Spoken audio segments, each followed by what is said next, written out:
বিসমিল্লাহ। প্রথম প্রশ্ন, আমার স্বামী আজ থেকে 3 বছর আগে আমার নিজের বোনকে বিয়ে করেছে। এখন আমি কি আমার স্বামীর সাথে হালাল সম্পর্কে আছি?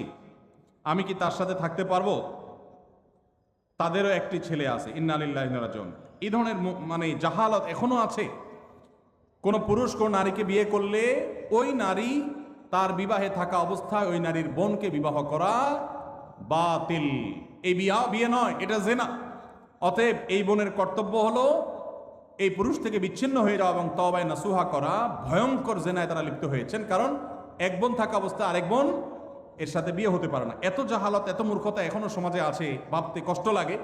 এই প্রশ্নটা আসছিল যখন সাইফুল্লাহ ভাই পড়ে আমাকে বলছিলেন যে আমার চোখের পানি এসে গেছে শুনে। মানুষ এত জাহালাতের মধ্যে এখনো ডুবে আছে। আমরা কি দিনের দাওয়াতের কাজ করছি? ভাইরা আমার, একসাথে দুই বোনকে বিয়ে করা জায়েজ আছে?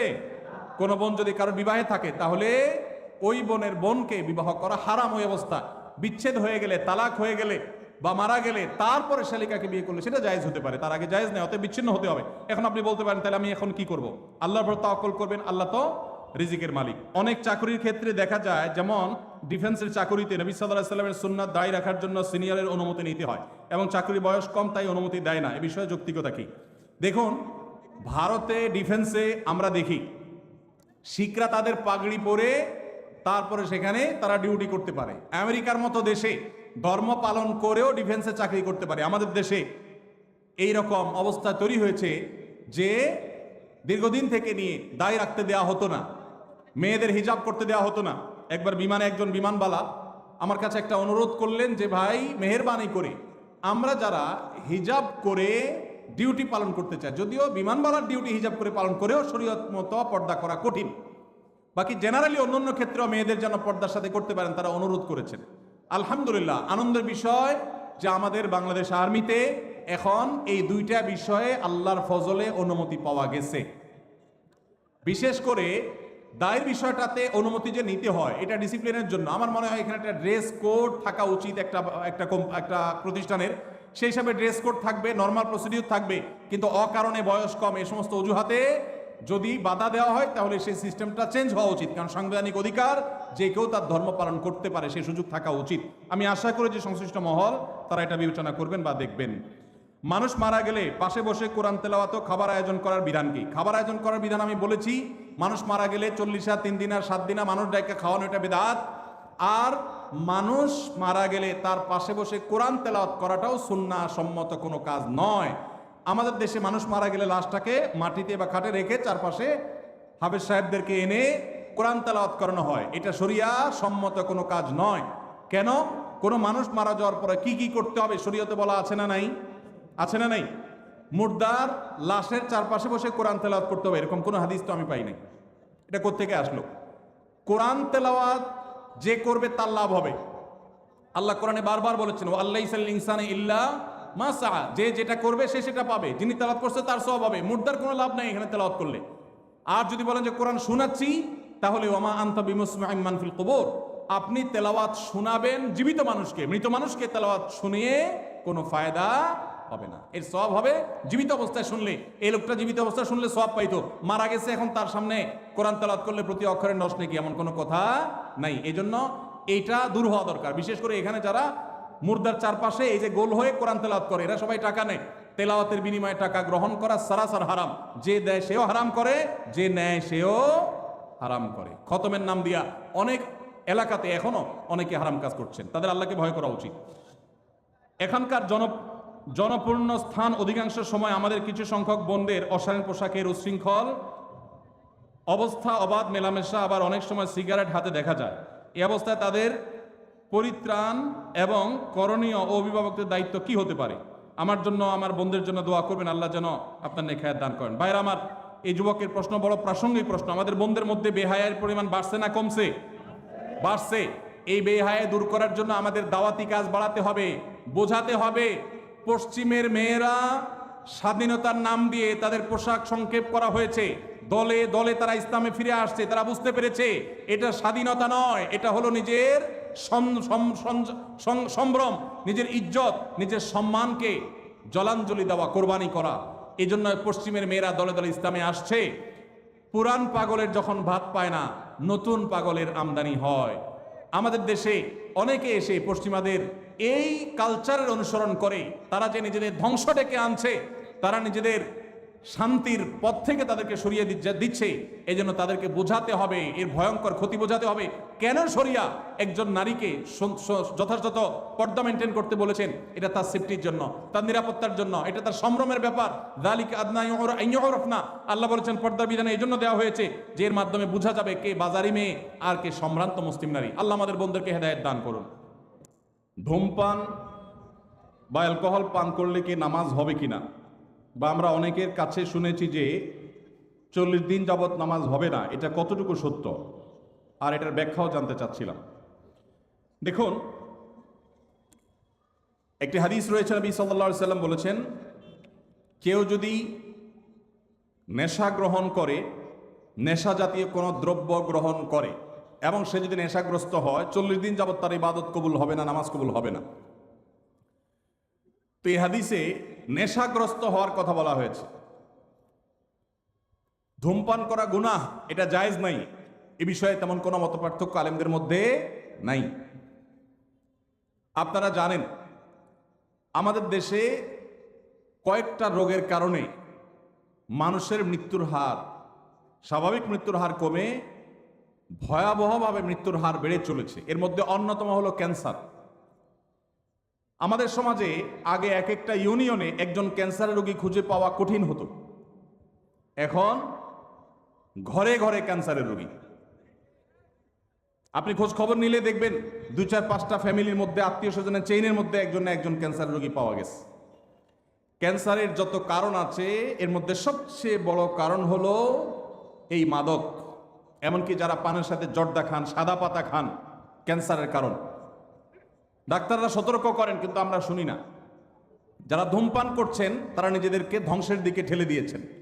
এই জন্য এটাকে সারা বিশ্বের সমস্ত ওলামা একরাম ঐক্যবদ্ধভাবে এটাকে নাজায়েজ বলেছেন, অনেক ওলামা একরাম এটাকে হারাম বলেছেন।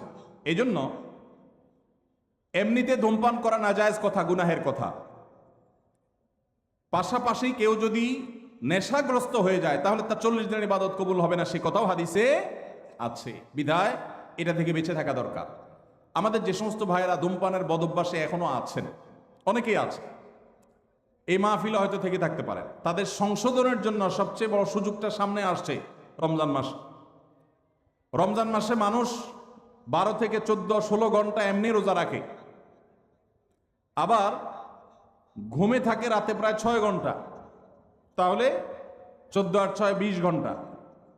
তারাবির নামাজ এবং অন্যান্য ইফতার সাহারি এগুলো মিলে যদি আরো 1 ঘন্টাও ধরেন তাহলে 21 ঘন্টা, আর বাকি থাকে কয় ঘন্টা দিনের? মাত্র 3 ঘন্টা যদি কষ্ট করে জিম খিসে কেউ নিজেকে নিয়ন্ত্রণ করতে পারে তাহলে 30 দিন তার ধূমপান ত্যাগ করার অভ্যাস গড়ে উঠবে ইনশাআল্লাহ। অনেক ভাই আছেন ধূমপান ত্যাগ করতে চান, কিভাবে করবেন তিনি জানেন না। রমজান মাস হলো তার সবচাইতে বড় সুবর্ণ সুযোগ, চাইলেই এই বদভ্যাস ত্যাগ করা যায়। আল্লাহ আমাদেরকে তৌফিক দান করুন। এরপরে প্রশ্ন, বড় বড় আলেম ওলামা পরামর্শ দেন যারা মাদ্রাসায় খেদমত করেন আপনারা খেদমতের পাশাপাশি ছোটখাটো ব্যবসা করবেন। আমরা যারা হিফজ বিভাগে খেদমত করি আমাদের ক্লাস রুটিন এমনভাবে সাজানো এর মধ্যে অন্য কিছু করার সময় থাকে না, এবং আমাদের বেতন সব থেকে কম। এই টাকা দিয়ে সংসার চালাতে খুবই কষ্ট হয়। এখন আমাদের করণীয় কি? এই প্রশ্ন যে ভাই দিয়েছেন খুবই প্রাসঙ্গিক এবং খুবই প্রয়োজনীয় প্রশ্ন দিয়েছেন। আমাদের দেশে হিফজখানা শিক্ষকদের প্রতি অনেক ক্ষেত্রেই অবিচার করা হয়। এখানে অনেক মাদ্রাসার পরিচালক আমার ভাইরা আছেন, ওলামা একরাম আছেন।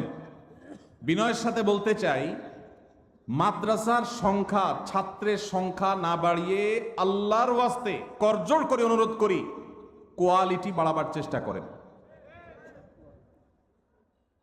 আসুন্নাহ ফাউন্ডেশনের তরফ থেকে আমরা চাইলে 2-10-20টা দাওরা হাদিস মাদ্রাসা আল্লাহর ফজলে 1 বছরে করে ফেলা কোনো ব্যাপার না। আমাদের একটা বাচ্চাদের মাদ্রাসা আছে, বাচ্চাদের, ঢাকা একটা ব্রাঞ্চ, কুমিল্লা একটা ব্রাঞ্চ। ঢাকায় 650 ছাত্র আছে। আমরা চাইলে ঢাকায় আল্লাহর ফজলে 5-10টা ব্রাঞ্চ খুলে ফেলতে পারি, কিন্তু আমরা খুলি নাই। কেন? একটা দিয়েছি, বছর 3 হচ্ছে, আরো 1-2 বছর 3 বছর এই মাদ্রাসার শিক্ষকদের একজন একজন করে ঘষা মাজা দিয়ে তাকে আমরা যেই শিক্ষকের স্বপ্ন দেখি, আমরা ছোটবেলা যে উস্তাজদের দর্দে দিল অনুভব করতাম, সেরকম উস্তাজ গড়ে তুলব, সেরকম মোহতামিম প্রিন্সিপালকে গড়ে তুলব, অভিভাবকদেরকে গড়ে তুলব। আল্লাহ তৌফিক দিলে ইনশাআল্লাহ এরপরে আমরা ব্রাঞ্চ খুলব। এবং চাইলেই বড়দের মাদ্রাসা করতাম। অনেক আলেম আছেন ছোটদের মাদ্রাসা করতে চান না, দাওরায়ে হাদিস খুলতে চান, ইফতা খুলতে চান, নিচের দিকে খুলতে চান না। আমরা উল্টা, আমরা বলি আমরা নিচের দিক থেকে গড়ব। একদম ছোট বাচ্চা নেব, জীবনে কোনো স্কুলে কোনো মাদ্রাসা যাই নাই, ওকে নিব, এই কাদামাটিকে আমার মতো করে আমি গড়ব।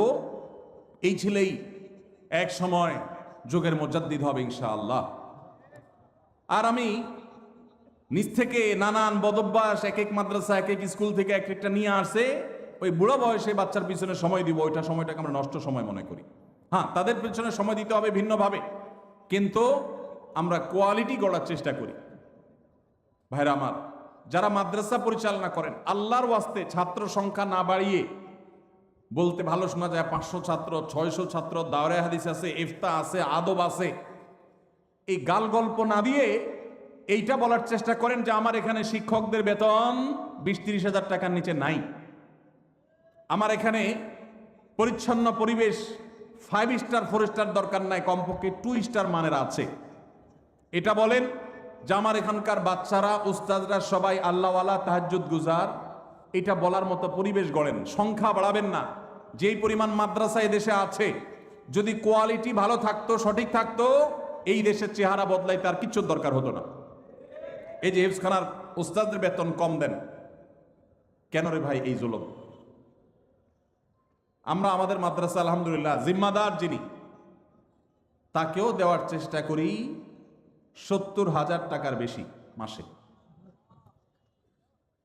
একজন মানুষ শহরে মিনিমাম চলতে যদি তার যা দরকার সেটা যদি আপনি দিতে না পারেন, তখন সে তো ডান বাম উল্টাপাল্টা কাজ করবে, তার ভিতরে আল্লাহর ভয় কম থাকলে, আর দুনিয়া তাকে পরিবর্তন করার চেষ্টা করবে। এই জন্য হেফজখানার শিক্ষকদের আল্লাহর ওয়াস্তে তাদের বেতন বাড়াবেন। আর দ্বিতীয়ত হলো, এই যে হেফজখানাগুলোতে যে মারধর হয়,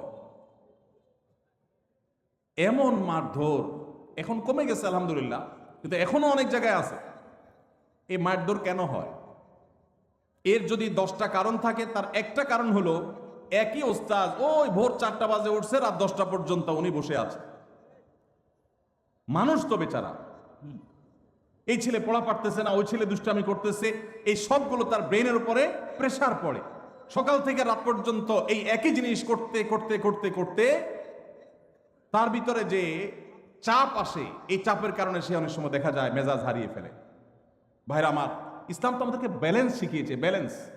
ইন্নাল্লাহা ইউহিব্বু ইযা আমিলা আহাদুকুম আমালান আইয়ুতকিনাহু, আল্লাহ পছন্দ করেন কাজ যেটাই করবেন ভালোভাবে করবেন, ধানাই পানাই করবেন, দড়ি মাছ নাচুই পানি টাইপ করবেন, মাদ্রাসা দিবেন, হেফজখানা করবেন, 10টা হাফেজ বাইর হবে আর 90টা ঝরে যাবে, এটা আল্লাহ তাআলা পছন্দ করেন না। এই জন্য আমাদের সিস্টেমের ভিতরে ব্যাপক সংশোধনী আনা দরকার। বিশেষ করে হেফজখানাগুলোতে শিক্ষকদের ফ্যামিলি নিয়ে সাথে থাকার সুযোগ তো নাই, উল্টা যেই বেতন দেন বেচারা 4 মাসে একবার বাড়িতে যেতে পারে, বউ বাচ্চার কাছে যেতে পারে না, ডিপ্রেশন, মাথা পেরেশানি এগুলো থাকে, তখন বাচ্চাদের উপরে নানামুখী জুলুম তার দ্বারা হয়ে যায়। এই জন্য ভাইরা আমার, অন্তত কিছু মেসাল সৃষ্টি করেন, কিছু উদাহরণ সৃষ্টি করেন। এই কথাগুলো আপনাদের বলছি, আপনারা অনেকে মাদ্রাসা পরিচালনা করেন, এখানে উলামা ইকরাম আছেন, হেফজখানা শিক্ষকদের এই দিকটা দেখা দরকার। পাশাপাশি প্রশ্নে যে একটা গুরুত্বপূর্ণ বিষয় উঠে আসছে, আলেমদের অন্য কাজ করা দরকার, এর সাথে আমি শতকণ্ঠে একমত পোষণ করি। উলামা ইকরাম যারা আছেন, আল্লাহর রাস্তায় কিছু একটা, আপনার ইমামতির পাশাপাশি, আপনার শিক্ষকতার পাশাপাশি কিছু একটা করেন। একমাত্র বাংলাদেশ অদ্ভুত এক দেশ, এদেশে আলেমরা কিছু করলে মানুষ বলে হুজুর দুনিয়াদার হয়ে গেছে। 2004-05 সনের দিকে আমার মনে পড়ে, আমি ঢাকার মণিপুরে এক মসজিদে তখন জিম্মাদারিতে ছিলাম, ইমামতি করি, খতিব সেখানে এখন মৌলানা ওমায়ের কুব্বাদি সাহেব আছেন, ওনাকে রেখে আমি সৌদিতে গেছিলাম।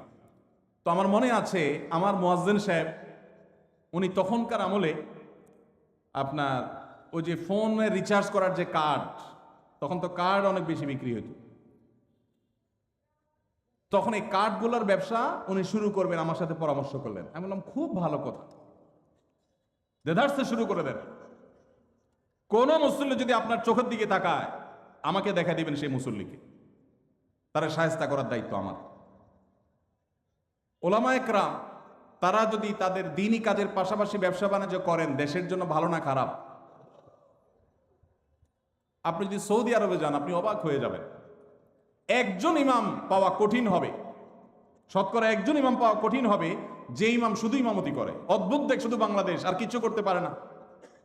হুজুর যদি একটা দোকানদারি করে, বলে আরে হুজুরেরও টাকায় ধরছে, মুসল্লিদের ফতোয়ার চোটেই হুজুর টিকে না।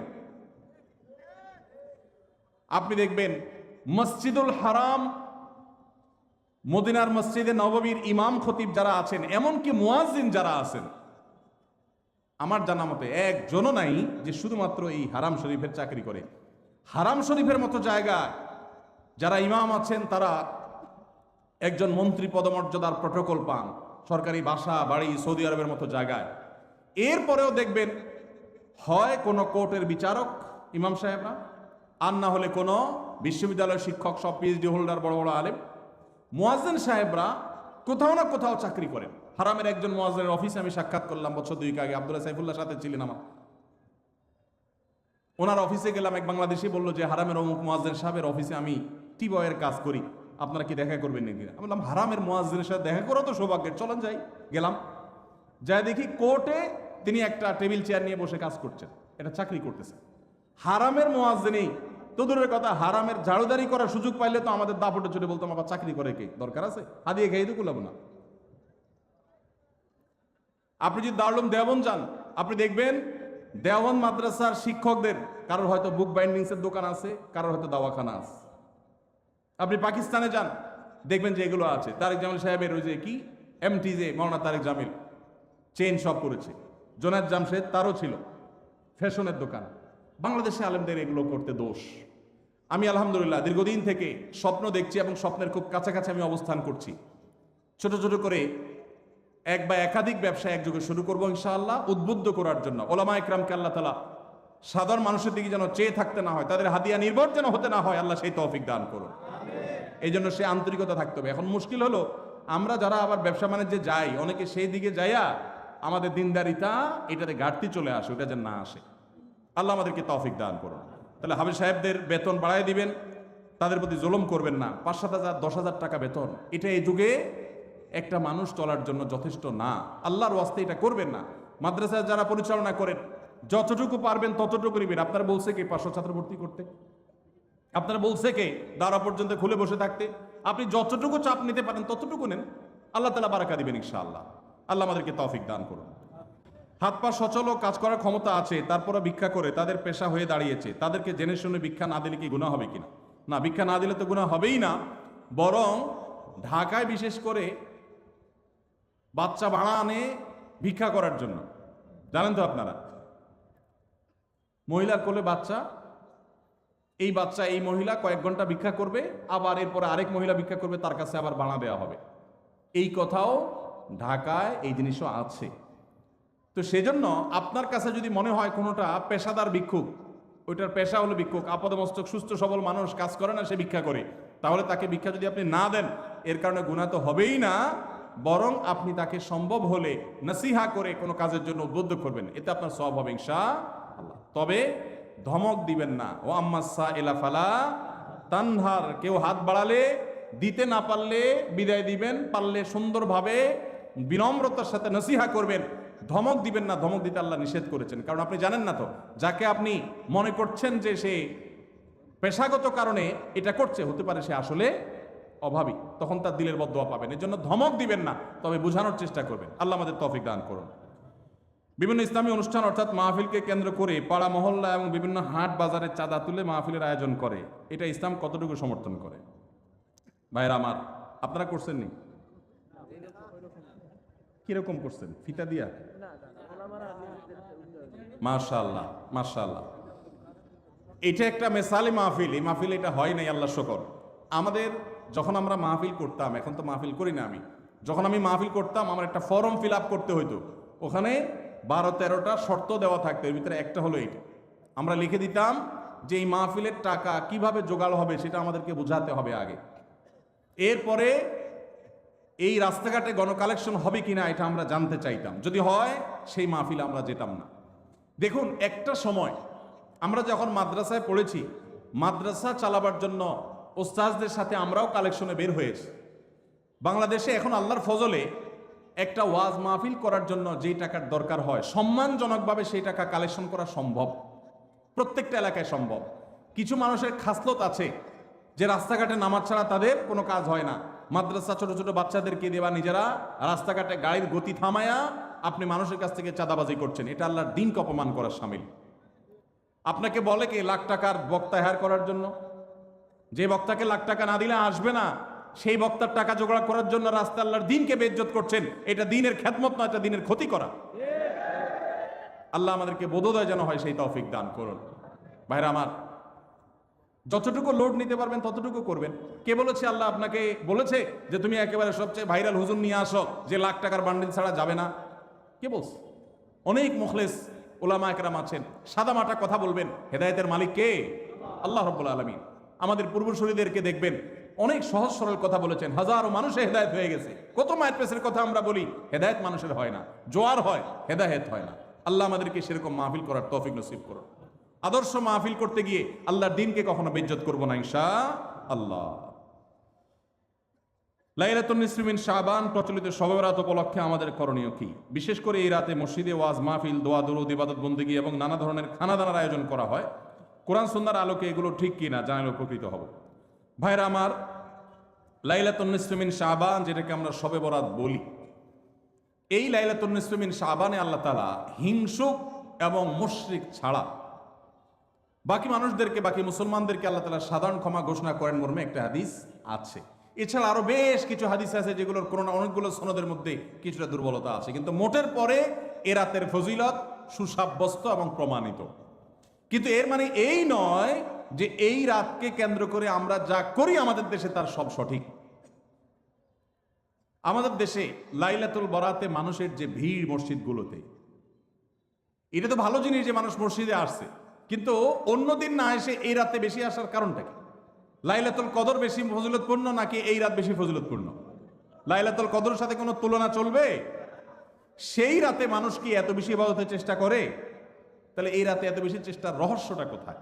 রহস্য হলো আমাদের দেশে মানুষ মনে করে যে এই রাতে ভাগ্য ঠিক হয়, অতএব সারা বছর যাই করি না করি এই একটা রাত মসজিদে গিয়া আল্লাহ বিল্লাহ করে যদি সারা বছরের ভাগ্যটা ঠিকঠাক করা যায়, এরপর আর মসজিদে যায় কেনা। এই চালাকি করলে কি ভাগ্য ঠিক হয়ে যাবে?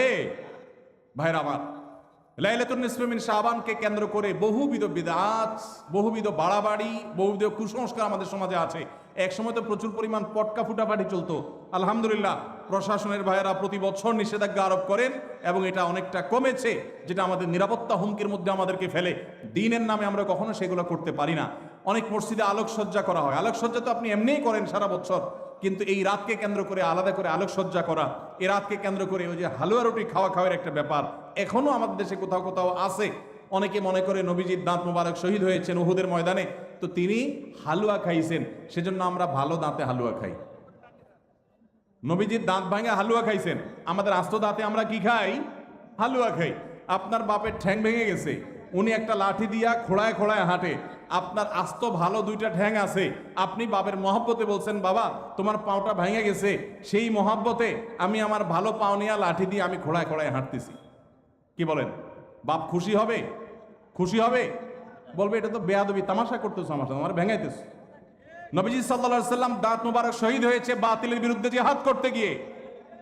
আপনি বাতিলের সাথে আঁতাত করবেন আর হালুয়া খায়া নবীজির সুন্নাত আদায় করবেন, এর চেয়ে বড় হাস্যকর জিনিস আর হতে পারে না। অতএব সব ধরনের বাড়াবাড়ি কুসংস্কার আমাদের বন্ধ করতে হবে। এমনকি এই রাত উপলক্ষে মসজিদে দোয়া দুরুদের জন্য সমবেত হওয়া, এ রাতে মানুষকে ডাকাডাকি করে একেবারে এই রাতের ফজিলতের জন্য মসজিদে সবাই একত্র হওয়াকে যারা জরুরি মনে করেন তারাও ভুলের মধ্যে আছেন। ব্যক্তিগত ইবাদতে আল্লাহর ক্ষমা পাওয়ার জন্য চেষ্টা করতে পারেন, সেটা ভিন্ন বিষয়। আল্লাহ আমাদেরকে বুঝার তৌফিক দান করুন। আমাদের দেশে কেউ মারা গেলে চল্লিশা বা জমাত খাওয়ানো হয়, এটা জায়েজ আছে কিনা? ভাইরা আমার, বাংলাদেশের সবচেয়ে শক্তিশালী বেদাত হলো এই বেদাত। এর চেয়ে বড় শক্তিশালী বেদাত এদেশে আর নাই। এই ঠিক ঠিক বলা মানুষ বহু লোক আছে জমাত খাইয়ে বেড়ায়। এই বরগুনার আমাদের অফিসে কিছু স্টাফ আছে বরগুনার 2-3 জন আমার পরিচিত। তো এরা আমি শুনছি যে তাদের একটা গ্রুপ খুলছে, তারা ফেসবুকে না যেন হোয়াটসঅ্যাপে গ্রুপ খুলছে, জমাত খাওয়ার গ্রুপ। কোথায় কখন কে মরে, কোথায় কার মরার খাওয়ান হয়, ওই গ্রুপে জানাই দিলে সবাই দলে দলে সেখানে চলে যায়। এটা তারা এক এক ইউনিয়নের এক একজন মিলে এটা করছে যাতে কোনো ইউনিয়নের জমাত যাতে মিস না হয়। তো ভাই, এটা হলো সবচেয়ে শক্তিশালী বিদআত। কেন? আমি একটা কথা প্রায় বলি, আপনি গুগলে গিয়ে, সবার হাতে হাতে এখন আজকাল মোবাইল আছে, স্মার্টফোন আছে, গুগলে গিয়া শ্রাদ্ধ লিখে সার্চ দিবেন, তালিবেশ্বর রফালা আকার দয়ের পিঠে বড় ধ শ্রাদ্ধ, শ্রাদ্ধ লিখে যদি আপনি সার্চ দেন, আপনি দেখবেন সার্চের যে রেজাল্ট আসবে আপনার চোখ খুলে দিবে। কি? হিন্দুদের মধ্যে একটা ধারণা আছে, সেটা হলো যদি কোনো মানুষ মারা যায়, যে মারা যায় তার মৃত্যুর পর এলাকাবাসী আত্মীয় স্বজন সবাইকে দাওয়াত দিয়ে না খাওয়ানো হলে ওই লোক স্বর্গে সোনা দানা পায়, খাওন পায় না, সে না খায় কষ্ট করে। এই জন্য ওই লোকের জন্য যে খানা দানার আয়োজন করে ওই অনুষ্ঠানের নাম হলো শ্রাদ্ধ। ওইটার নাম কি ভাই? শ্রাদ্ধ। গুগল করে দেখেন, পেয়ে যাবেন হাতের কাছেই। আমাদের সাবকন্টিনেন্টে যেহেতু হিন্দু ভাইদের সাথে আমাদের সামাজিক সহাবস্থান আছে, তারা তাদের ধর্ম পালন করেন। আমি তাওহীদবাদী, আমি ইমানদার, সেই জায়গা থেকে আমি শিরকে আল্লাহর নিকট সবচেয়ে অপরাধ মনে করে বাঁচার চেষ্টা করি, কিন্তু তারটা তিনি করেন, তারটা তিনি করে, এটা তার ব্যাপার। কিন্তু তাদের সাথে মিশার ফলে তাদের অনেক সংস্কৃতি আমাদের মুসলমানদের মধ্যে চলে আসছে, আমরা টেরও পাই নাই। এই যে মানুষ মারা যাওয়ার পরে যে খাওয়ার অনুষ্ঠান মৃত ব্যক্তির ওয়ারিসদের উপরে চাপানো হয়, এটা ওই শ্রাদ্ধ থেকে এসেছে। এটা ইসলামে নাই। ইসলামে আছে উল্টাটা। উল্টা কি? একটা মানুষ মারা গেছেন, নবী সাল্লাল্লাহু আলাইহি সাল্লাম বলেছেন অমুক মারা গেছেন, তার পরিবারের লোকদের জন্য তোমরা খাবারের ব্যবস্থা করো। কেন? কারণ তাদের রান্না করার মতো মানসিক অবস্থা নাই। আমরাও সেটা করি, অবশ্য আপনারাও করেন। কেউ মারা গেলে তার আত্মীয় স্বজন, তার ছেলে মেয়ে বউ বাচ্চাদেরকে খাওয়ান দাওয়ান দেন, 2 দিন 3 দিন একটু খাওয়ান টাউন পাঠান, এরপরে 40 দিনের দিন সুদে আসলে একসাথে উঠায় নেন। কি বলেন? খাবার পাঠান গামলায় করে একটু, আর খাওয়ার সময় গোটা গরুটা খেয়ে ফেলেন এলাকার মানুষ। বাপ মারা গেছে, আপনি খুশি না বেজার? খুশি না বেজার? আপনার মা মারা গেছে, আপনি খুশি না বেজার? যদি বেজার হন, খাওয়ানোর যত অপশন আছে, খাওয়ানোর যত উপলক্ষ আছে মানুষ খাওয়ানোর, এটা খুশি হইয়া না বেজার হইয়া? যেমন মানুষ বিয়ে করছে, খুশির চোটে অলিমা খাওয়ায়, এটা সুন্নাত। কারোর বাচ্চা হয়েছে, খুশি, এজন্য সে আকিকা খাওয়ায়। কারোর ছেলেটা পাস করছে, সে খুশি হয়েছে, আটার দলা খাওয়ায়, মিষ্টি খাওয়ায়। কিন্তু আপনার বাবা মারা গেছে, আপনার তো মনের কষ্ট। আপনি যেভাবে জিয়াফত দিচ্ছেন, আপনি যেভাবে মেজবানি খাওয়াচ্ছেন, এটা দেখে তো মনে হচ্ছে আপনি অনেক খুশি যে বাপটা চলে গেছে, এখন জমি জমার ভাগযোগগুলো আমরা পাবো। এই উসিলা সবারে খাওয়াই। আল্লাহ আমাদেরকে হেদায়েত দান করুন। শক্তভাবে এই বেদাত আমাদের সমাজ থেকে দূর করতে হবে ইনশাআল্লাহ। আমাদের সচেতন হতে হবে। আপনার বাবা মা মারা গেছেন, ওনাদের জন্য আপনি কি করবেন? দোয়া করবেন, ইস্তেগফার করবেন, চোখের পানি ফেলবেন, দান সাদাকা করবেন। মাদ্রাসায় এতিম গরিব ছাত্ররা আছে, একবেলা খাবার টাকা দিয়ে দেন। মসজিদে কিছু ইট কিনে দেন, মসজিদের জায়গা কিনবে সেখানে টাকা দিয়ে দেন। একজন গরিব মানুষকে কিছু টাকা দিয়ে দেন। মুর্দার তরফ থেকে সাদাকা করলে তার সব মুর্দা পায়, সেটা আপনি করেন। কিন্তু এই যে অন্য ধর্মের মানুষদের মতো করে খাবারের অনুষ্ঠান যেটা করছেন, এটা সুন্নাহর খেলাফ। সুন্নাহ হলো মৃত ব্যক্তির পরিবারকে খাওয়ানো, তাদের কাছ থেকে খাওয়াটা সুন্নাত নয়। আল্লাহ আমাদেরকে বুঝার তৌফিক দান করুন। মুশকিল হলো এটা যদি আপনি না করেন, আজকের ওয়াজ শোনার পর এলাকাবাসী বলবে অমুক লোকটা মারা গেছে, কি ছেলে মেয়ে রেখে গেছে, কারোর একটা হাত ধোয়াইলো না। বলবে কি না বলেন? কেন আপনার হাত আরেকজন ধোয়াইতে হবে? আপনার হাত কি লুলা হয়ে গেছে? হ্যাঁ, আরেকজন হাত ধোয়াইতে হবে, নিজের হাত নিজে ধুতে পারেন না? হাত ধোয়ানো মানে খাওন আর কি, তাই না? এলাকাবাসী বহু কিছু বলবে, কিন্তু আপনি অটল থাকবেন যে আমি ইনশাআল্লাহ এগুলা করব, আমার বাবার জন্য মায়ের জন্য যেটা করলে সওয়াব হবে সেটা আমি করব। নবীজি সাল্লাল্লাহু আলাইহি সাল্লামের কাছে এক সাহাবী এসে বলছেন, ইয়া রাসূলুল্লাহ, আমার মা মারা গেছেন, আফা আহুজ্জু আনহা, আমি কি তার পক্ষ থেকে হজ করতে পারি? নবীজি বলেছেন, নাম, অবশ্যই করতে পারো। এগুলো হলো সুন্নাত। আমরা সুন্নাত বাদ দিয়ে এখন বেদাতকে আলিঙ্গন করে ফেলেছি। আল্লাহ আমাদেরকে হেদায়েত দান করুন। খাতনার অনুষ্ঠানে গোশতের পরিবর্তে বারবার ঝোল দেওয়ার কারণে সংঘর্ষে 4 জন আহত হয়েছেন। এই ন্যারো মানসিকতা আমাদের দেশে দিন দিন বেড়ে চলেছে। এর কারণ কি বলে আপনি মনে করেন? ভাইরা আমার, পত্রপত্রিকায় নিউজ হয়েছে এই বিষয়ে, আমার যতটুকু মনে পড়ে আমিও দেখেছি, আপনারা হয়তো অনেকে দেখেছেন। এটা অবশ্য নতুন না। বিয়ের বাড়িতে চিংড়ির সাইজ যা দেওয়ার কথা ছিল বা এক্সপেক্ট ছিল তার চেয়ে একটু ছোট, এই কারণে মারামারিতে একজন নিহত। এদের ঘটনা প্রায় আপনারা শুনেন না পত্রপত্রিকায়। স্ত্রীকে জামাটা ইস্তারি করে দিতে বলছে, বেচারি ভুলে গেছে, এই জন্য তালাকি দিয়ে দিচ্ছে। শুনেন কি শুনেন না? এই যে অসহনশীলতা, এই যে অসহিষ্ণুতা, এটা আমাদের সমাজে বাড়ছে। বিশেষ করে প্রশ্ন যেটাতে আসছে যে খাতনার অনুষ্ঠানকে কেন্দ্র করে এটা হয়েছে। কেন এটা হয় ভাই? এর 2টা কারণ আমার কাছে মনে হয়। নাম্বার 1, এই যে খাতনার অনুষ্ঠানে মারামারি হয়ে 4 জন আহত, বিয়ের অনুষ্ঠানে মারামারি হয়ে বিয়ে ভেঙে যায়, মানুষও খুন হয়, এরকম ন্যাক্কারজনক ঘটনা পৃথিবীর আর কোন দেশে হয় আমি জানি না, তবে আমাদের দেশে হয়। দুর্ভাগ্য আমাদের। এর একটা কারণ হলো এই খাতনার অনুষ্ঠান তো খাতনার অনুষ্ঠান না, এটা চাঁদাবাজির অনুষ্ঠান। বিয়ের অনুষ্ঠান তো বিয়ের অনুষ্ঠান না, ওইটা আরেক চাঁদাবাজির অনুষ্ঠান। এখন যেই লোকটা 2000 টাকা দামের গিফট নিয়ে আসছে, সে জমা দেওয়ার সময় চিন্তা করছে 2000 টাকা উসুল করতে হবে। এখন খাইতে বসছে, একবার গোশত দিয়া, এরপর বারবার শুধু ঝোল দিয়া বিদায় দেন, তার তো চান্দি গরম হবেই। সে তো আপনার এখানে ইনভেস্ট করছে, এটা তো ব্যবসা। আপনার যেরকম ধান্দা, তারও কি ধান্দা। পৃথিবীর কোন দেশে এই নোংরা নিয়ম আছে আমি জানি না, তবে আমাদের দেশে আছে। আমরা জানি রেস্টুরেন্টে এটা হয়, রেস্টুরেন্ট, ভাড়ার বিনিময়ে আরাম, রেস্টুরেন্ট। রেস্টুরেন্টে, হোটেলে ভাই নিয়ম, আমাদের দেশে বেশিরভাগ হোটেলের নিয়ম হলো আগে খায়, নর্মাল হোটেলগুলোতে আগে মানুষ খায়, যাওয়ার সময় ক্যাশে টাকা দিয়ে যায়। আর বিয়ের বাড়ি, খাতনা, এগুলোকে আমরা এমন একটা ন্যাক্কারজনক ব্যবসায় বানাইছি যে এখানে আগে দিয়ে তারপর ঢোকা লাগে। কপালে কি গোশত আছে না ঝোল আছে, চিংড়ি সাইজ কি আপনি জানেন না, মাকার 2000 টাকার গিফট আগে থুইয়া গেটে ঢুকার সময় নাম লেখায় তারপর ঢুকতে হবে। আমি এটাকে নাম দিছি চাঁদাবাজি। ডাকাত রাস্তা ডাকাতি করার সময় একটা ছুরি হাতে রাখে, একটা পিস্তল রাখে। বিয়ে এবং খাতনার অনুষ্ঠানেও চাঁদাবাজি হয়, এখানেও ডাকাতি হয়। পার্থক্য এটুকু যে এখানকার ডাকাতরা চেয়ার টেবিল নিয়ে বসে। বুঝেন নাই কথা? সাধারণ ডাকাতরা অস্ত্র নিয়ে ধরে, আর এখানে চেয়ার টেবিল খাতা কলম নিয়ে, হ্যাঁ ঢুকতেছেন, বলেন কি নাম, কি আনছেন দেন। এই জন্য এই সমস্ত দাওয়াত পাইলে মানুষের মন খারাপ হয়। অনেক মধ্যবিত্ত, নিম্ন মধ্যবিত্ত মানুষ আছে, নিজে চলতে কষ্ট হয়, কিন্তু বিয়ার একটা কার্ড ধরাই দিছে, খাতনা একটা কার্ড ধরাই দিছে, না গেলে বলবে বকিল, আর গেলে টাকা দিতে হবে। খাবে না 500 টাকা, দিতে হবে 2000 টাকা। এটা কি জায়েজ না জায়েজ কাজ? যুবক ভাইয়েরা যারা বিবাহ করেন নাই, বাবাজিরা যারা ছেলে মেয়েকে বিবাহ করাবেন, আল্লাহর ওয়াস্তে দীপ্ত কণ্ঠে শপথ করেন এবং মনে মনে সংকল্প করেন, আমরা ইনশাল্লাহ এই অনাচার এই সমাজ থেকে দূর করব।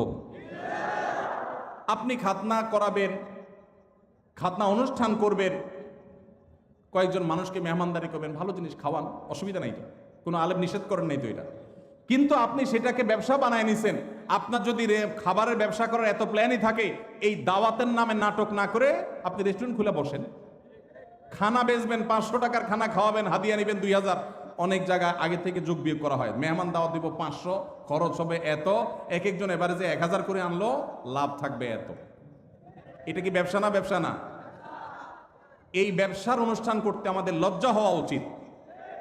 যুবক ভাইরা, বিয়ের কার্ডে লিখে দিবেন, অনেক জায়গায় অনেক যুবকরা এটা শুরু করেছেন, আমি দেখেছি মাশাআল্লাহ। বিয়ের কার্ডে লিখে দিবেন, বিবাহ একটি সামাজিক অনুষ্ঠান এবং একটি ইবাদত, একটি আমল, অতএব আমার এই বিবাহে আপনি এসে আমাদের ধন্য করবেন, অনুগ্রহ করে কোনো উপহার উপঢৌকন আনবেন না, আনলে সেটা গ্রহণ করার ব্যবস্থা থাকবে না। কলিজা আছে? কার কার কলিজা আছে হাত তুলেন দেখি। আল্লাহ আমাদের তৌফিক দান করুন। ভাইরা আমার, যৌতুক এই সমাজের বুকে চেপে থাকা একটা জগদ্দল পাথর ছিল। এই মাহফিলের মঞ্চ থেকে, মসজিদের মিম্বর থেকে ওলামায়ে কেরাম যৌতুককে এই দেশে জাদুঘরে পাঠিয়ে দিয়েছেন। অনেকে আছেন আলেমদের এই সমাজে অবদান খুঁজে পায় না, তাদেরকে বলছি যে ওলামা একরাম মাদক, যৌতুক, এই সমস্ত সামাজিক অভিশাপগুলো একটা একটা করে দূর করে দিয়েছেন। অতএব আমাদেরকে এই বিবাহ খাতনার নামে যে চাঁদাবাজি হয় সেগুলো বন্ধ করতে হবে ইনশাআল্লাহ। সবাই চেষ্টা করবো তো ইনশাআল্লাহ। আরেকজন যদি মনের কষ্ট নিয়ে একটা হাদিয়া দিয়ে যায়, একটা হাদিয়া দিয়ে গেল, একটা ডিনার সেটিনে দাওয়াত খাইলো, কিন্তু তার মনের কষ্ট আছে। গরিব মানুষ বা মধ্যবিত্ত মানুষ অনেক কষ্ট করে, নিম্ন মধ্যবিত্তের মানুষ এটা কিনছে, কিন্তু আত্মীয় স্বজন দাওয়াত না দিলে মানে গেলে না গেলে মানুষ থাকে না, সে নিয়ে আসছে, মনে খুশি নেই। নবী সাল্লাল্লাহু আলাইহি সাল্লাম বলেছেন, লা ইয়াহিল্লু মালু ইমরিইন মুসলিমিন ইল্লা বিতিবি নাফসি, কোন মুসলমানের সম্পদ তার মনের সন্তুষ্টি ছাড়া দিলে সেটা গ্রহণ করা হালাল হবে। তাহলে আপনি হারাম খাচ্ছেন। আল্লাহকে আমরা ভয় করব, চেষ্টা করবো তো ইনশাআল্লাহ। এই যে খাতনার অনুষ্ঠানে মারামারি, বিয়ের অনুষ্ঠানে মারামারি, এর একটা কারণ হলো এইটা, যে এটাকে চাঁদাবাজি বানায় নিছেন। এই জন্য জৈসা কারনা ওয়াইসা ভারনা, যেমন করবেন অমন পাবেন।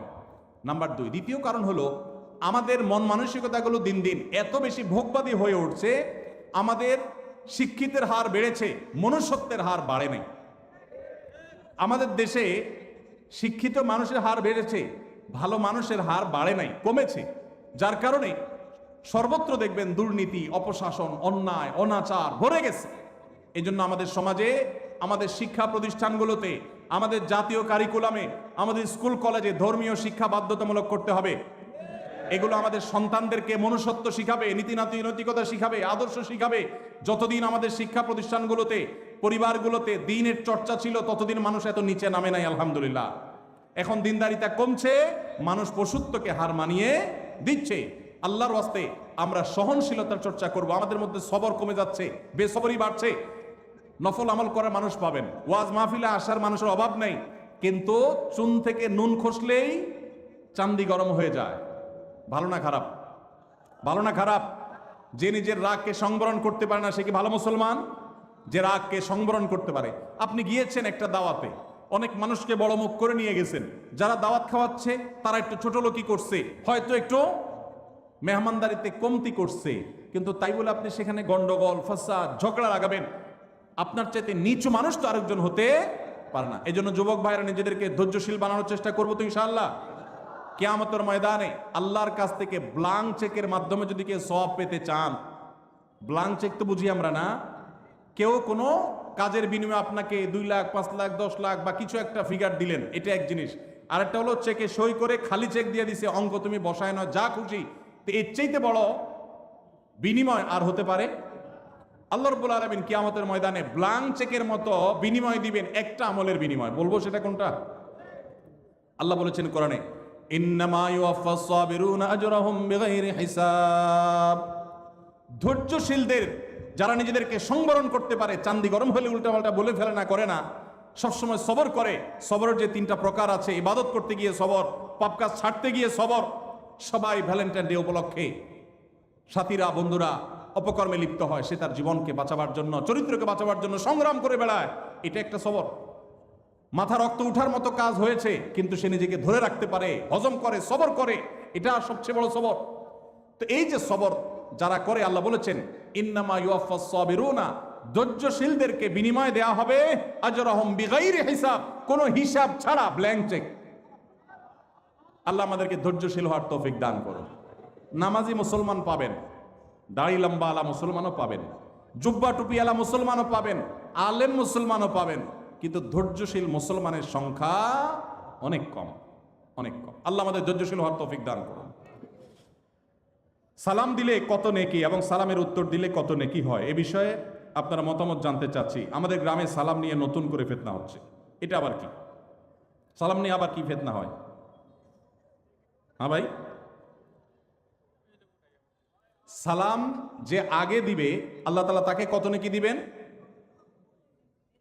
আর যিনি সালাম পরে দিবেন, সালামের জবাব দিবেন যিনি, 10। এটা তো হাদিসে সুসাব্যস্ত, এটা নিয়ে তো ইখতিলাফ করার কিছু নেই। যিনি সালাম আগ বেড়ে দিবেন তার ফজিলত বেশি, যিনি নিবেন তার ফজিলত কম। কেউ কোনো অন্যায় করলে তাকে যে কেউ শাস্তি দিতে পারবে কিনা? ভাইরা আমার, কোথাও কোনো অপরাধ হচ্ছে, কেউ কোনো অন্যায় কাজে লিপ্ত, তার সে অন্যায়ের শাস্তি আপনি নিজে হাতে দিবেন কিনা, অর্থাৎ আইন হাতে তুলে নেবেন কিনা? এই প্রশ্ন উত্তরে বলতে চাই, এখানে 2টা জিনিস আছে। একটা হলো অন্যায় দেখলে বাধা দেওয়া, যেটাকে নাহিয়ানিল মুনকার বলেছে কোরআন। এই নাহিয়ানিল মুনকারটা আমাদের উপরে কর্তব্য। নবী সাল্লাল্লাহু আলাইহি ওয়াসাল্লাম বলেছেন, মান রাআ মিনকুম মুনকারান ফালইয়ুগাইয়িরহু বিয়াদি ফাইল্লাম ইয়াস্তাতি' ফাবিলিসানি ফাইল্লাম ইয়াস্তাতি' ফাবিকলবি ওয়া যালিকা আদআফুল ঈমান। কোথাও কোথাও কোনো অনাচার দেখেছেন, কোনো অন্যায় দেখেছেন, আপনার দায়িত্ব হলো হাত দিয়ে সেটাকে থামিয়ে দেওয়া। এর মানে কিন্তু আইন হাতে তুলে নেওয়া না। এর মানে অন্যায়কারীকে শাস্তি দিয়ে শাস্তি কার্যকর করা নয়, তার বিচার করা নয়। এর মানে হলো আপনি আপনার শ্রম, মেধা, কায়িক পরিশ্রম দিয়ে সে অন্যায়টা যেন না হয় তার জন্য আপনি উদ্যোগ গ্রহণ করলেন।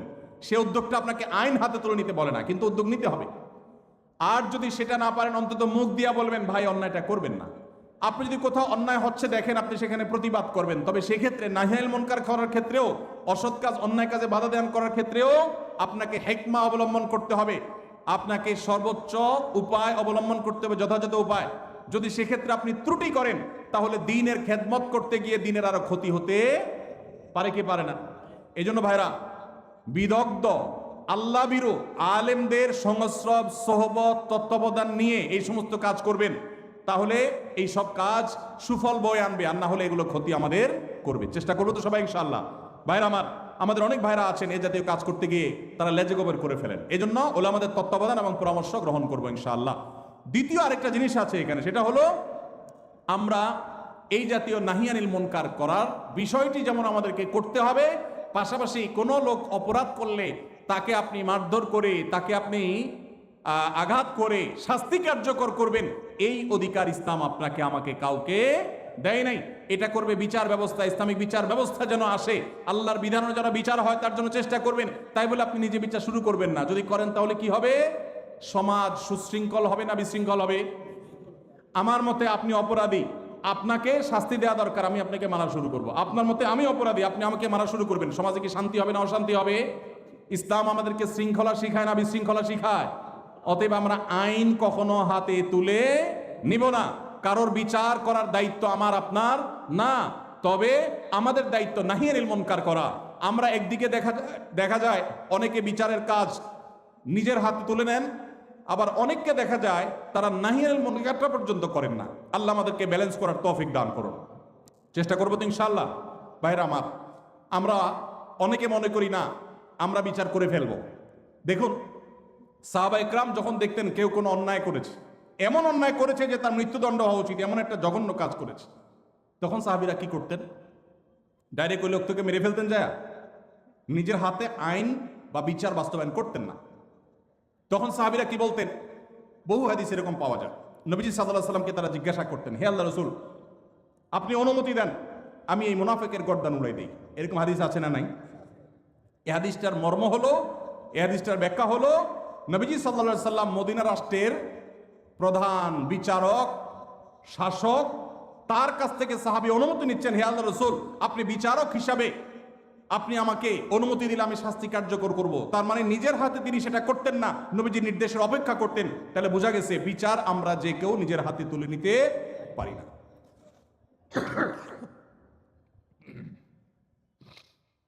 কাজী অফিসে গিয়ে উভয় পক্ষের সম্মতিতে 3 তালাক বলে বিবাহ বিচ্ছেদ করলাম। এখন সে আমাকে নিতে চায়, এখন আমার করণীয় কি? ভাইরা আমার, তালাকের মাসআলা এই বরগুনাতে দাওরাত হাদিস মাদ্রাসা আছে না নাই? আছে। বড় বড় মসজিদ আছে যেখানে বড় বড় মুফতি সাহেবরা আছেন। এগুলো ওলামাদের কাছে গিয়ে জিজ্ঞাসা করবেন। শর্টকাট সব মাসালার উত্তর এই সংক্ষিপ্ত ভাষণে জানতে আসবেন না, কারণ তালাকের মাসালা এভাবে দিলে ভুল হতে পারে। এখানে কনভারসেশন লাগবে, আপনাকে আর অনেক প্রশ্ন করতে হবে, ডিটেইল লাগবে, তারপর উত্তর দিতে হবে। এই জন্য তালাকের প্রশ্ন উত্তর সাধারণত আমরা সংক্ষিপ্ত প্রশ্ন উত্তরে ভাষণে দেই না। এই জন্য ওলামাদের শরণাপন্ন হবেন, সবকিছু শর্টকাটে জানার চেষ্টা করবেন না। কোনো ব্যক্তি যদি তার সম্পত্তি 5 জন সন্তানদের মধ্য থেকে একজনকে বাদ দিয়ে 4 জনকে লিখে দিয়ে দেয়, সে ব্যক্তি মারা গেলে তার জানাজা নামাজ পড়া যাবে কিনা? ভাইরা আমার, আমাদের দেশে অনেকে এই কাজটা করেন,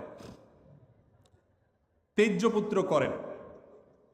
প্রচলিত আইনে তেজ্যপুত্র কোথাও থাকতে পারে, কিন্তু ইসলামে তেজ্যপুত্র বলতে কোনো কিছু নবী করিম সাল্লাল্লাহু আলাইহি ওয়াসাল্লাম পরিষ্কারভাবে নিষেধ করেছেন। কোনো মুসলমান অন্য মুসলমানকে ত্যাগ করে চিরকালের জন্য তার সাথে সম্পর্ক ছিন্ন করে ফেলবে, এটা জায়েজ। লা ইয়াহিল্লু লিমুসলিমিন আন ইয়াহজুরা আখাহু ফাওকা সালাসি লায়াল। 3 দিনের বেশি কোনো মুসলমানের সাথে অভিমান করে সম্পর্ক ছিন্ন করা জায়েজ আছে? নাই। এখন সন্তান খারাপ, যত খারাপ হোক, আপনি সন্তানকে তথাকথিত তেজ্য পুত্র করলেন, করে কোনো সম্পদ দিলেন না, বঞ্চিত করলেন, আল্লাহর কাঠগড়ার আসামি হবেন। আপনার ঘরে জন্মগ্রহণ করেছে, অতএব আল্লাহর কোরআনের মিরাসের আয়াতের নির্দেশের আলোকে এটা তার প্রাপ্য হক হয়ে গেছে। হ্যাঁ, সে যদি মোরতাদ হয়ে যায়, ইসলাম থেকে খারিজ হয়ে যায়, তাহলে সেটা মানে আমিনাল ইরফ, বা সে পরিত্যক্ত সম্পদ থেকে বঞ্চিত হবে। কিন্তু মুসলমান আছে, আপনার কথা শুনে না, আপনার খায় খেদমত করে নাই, আপনি সে অজুহাতে তাকে কিছু দিলেন না, বাকি সন্তানদেরকে দিয়ে দিলেন, আল্লাহর কাঠগড়ায় আসামি হতে হবে, জায়েজ হবে না। এখন এইটা যদি কোনো লোক করে, জীবদ্দশা দিতে চায়, তাহলে সমান হারে দিতে হবে। এক সাহাবী নবীজিকে এসে বলছেন, ইয়া রাসূলুল্লাহ, আমার সন্তানকে অমুক ছেলেকে আমি এটা দিয়েছি। নবী সাল্লাল্লাহু আলাইহি ওয়াসাল্লাম বলেছেন, বাকি সবাইকে দিয়েছ? বলেন না, দেই নাই। তখন নবী সাল্লাল্লাহু আলাইহি ওয়াসাল্লাম বলেছেন, ইত্তাকুল্লাহ ওয়া আদিলু বাইনা আওলাদিকুম, আল্লাহকে ভয় করো আর সন্তানদের মধ্যে সমতা বজায় রাখো। এই জন্য ভাইরা, এই জুলুম করা যাবে না। ইসলাম আমাদেরকে সাম্য এবং ইনসাফ শিখিয়েছে, সেটা আমাদের সব ক্ষেত্রে করতে হবে। এমনকি শত্রু হলে তার সাথেও আমাকে ইনসাফ করতে হবে। আমাদের কষ্ট হয়, আমার সাথে কারো শত্রুতা আছে, সে আমার সাথে শত্রুতা করে, কিন্তু তার বেলায় কোনো সাক্ষ্য দেওয়ার প্রশ্ন আসলে আমি সত্য সাক্ষ্য দিলে তার পক্ষে যায়, আমাদের দিতে মন চায় না। কিন্তু এই দেওয়াটাই হলো ইমানের দাবি। আল্লাহ বলেছেন, ওয়ালা ইয়াজরিমান্নাকুম শানাআনু কওমিন আলা আল্লাহ তা'দিলু ই'দিলু হুয়া আকরাবু লিত-তাকওয়া।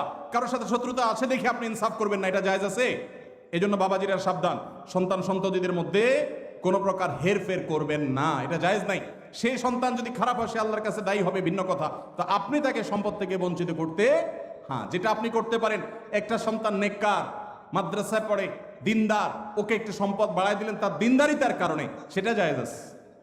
কিন্তু একজনকে টোটাল বঞ্চিত করলেন, আরেকজনের নামে সব লিখে দিলেন, এটা কিন্তু জায়েজ হবে।